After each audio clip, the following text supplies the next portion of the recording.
Right now we're just stripping the runway. Seems like pretty deep mud. You know, I think there's probably a good 20 feet of mud in here, and it's a bit late in the year to be opening up the ground that has 20 feet of mud. So we're just loading that out, and we have nowhere to push it to, so it's all getting loaded out. I wouldn't say going fine, but it's going.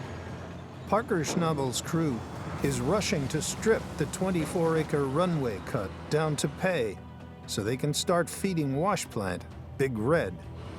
I've got Big Red sitting on that hillside over there, waiting to wash rocks. If we had thaw pay dirt right now, it'd be up and running. I know it's really put Tyson in a tough spot here taking the 750, but it's so important that we get this ground opened up. If not, we're gonna leave a lot of gold in the ground. With Mitch's 700 excavator still in for repair, Tyson's stuck in the smaller 480, struggling to dig enough pay to feed Slucifer. Had to dial down Lucifer's feed rate a little, and hopefully I don't have to dial it down anymore, but at the rate things are going, I might have to make that adjustment. And you know, it's sadly getting Big Red going, it's taking priority over keeping Lucifer fed. Taylor, I hope you got some good news for me, man. Hey, buddy. How's it going? Oh, well, you tell me. I see we got some parts here. You indeed. The Rad's dropped in. She's ready to go. All right, sounds good, buddy. Appreciate it. Thanks. Catch you later. Hey, Tyson. Tyson, you got a copy? Go ahead.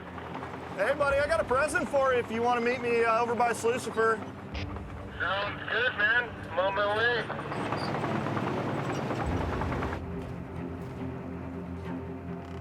When you said you had a present for me, I'm glad it's not the EC20.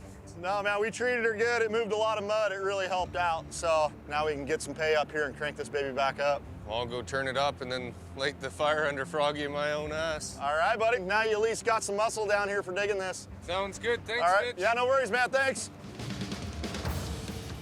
So, you know, I just got the 750 back, which is the best news I've had all week. That means I can turn this wash plant back up and we can get back to running 220 yards an hour. So it's time I get us back to getting some serious pay through this plant and getting some serious gold. Parker's only working wash plant is finally back sluicing at max capacity.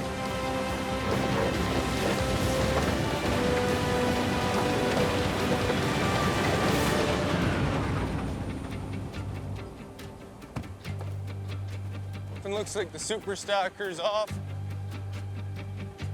Last year it was playing these games and it seemed to have just stopped.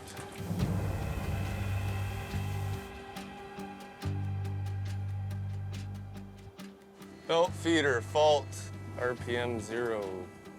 And now our feeder doesn't want to start.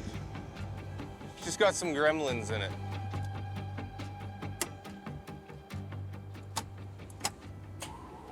Oh, there we go, it's fixed. Didn't do all, but it's working now, so we'll roll with it. Just something we're gonna have to keep an eye on is that super stacker. Hey, Alec, you got a copy, Alec? Yeah, go ahead.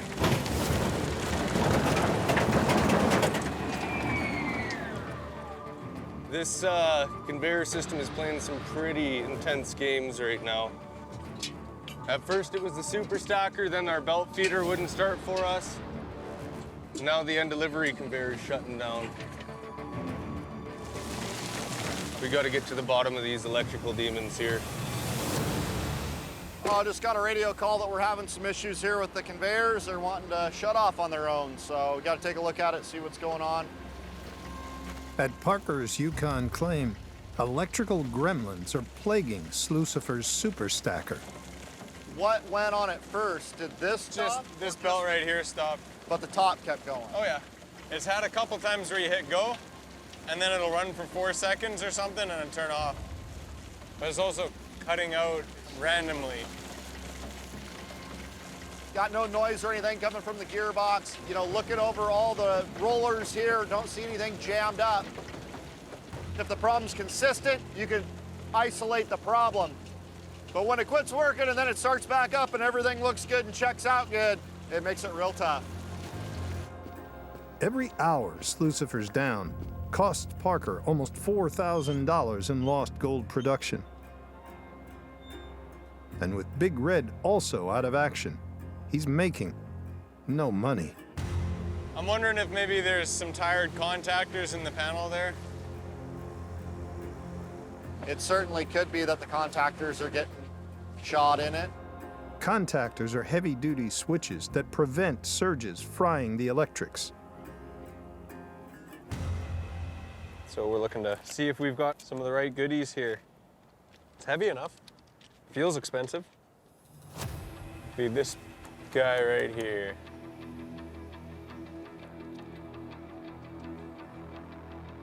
Visually, the face plates look a little bit different, but this is not a direct replacement part to that old contactor there.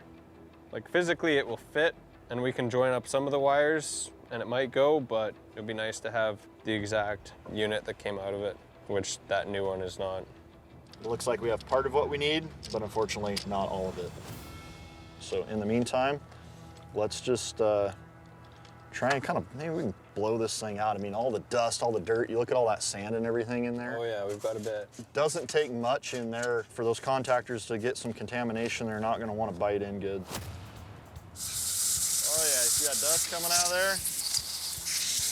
See, like back in my day when you had like a video game that didn't wanna work, you just had to go like, and then it was good to go, you know?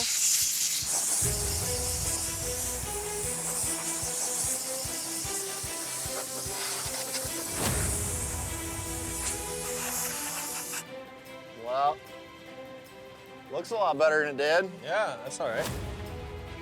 Give that a try, buddy. Fire up the video game again. Obviously, we're out here in the sand and the dirt and the elements, so not the best thing for it. And, you know, all it takes, a little bit of junk here for things to not start working right. This would be like taking your laptop outside and, you know, leaving it out in the weather for a few weeks. Rain, dirt, crud, everything. Well, that old piece is reinstalled. We've blown out the dust and hopefully the gremlins along with it. I'll go fire up the generator and see what she says.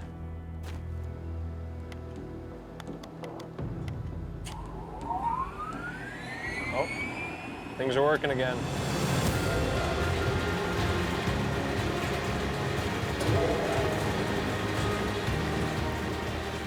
You know, I think there's definitely probably still some gremlins in this thing, but it's firing up, it's working. And as long as these belts keep spinning, that's all we can ask for right now.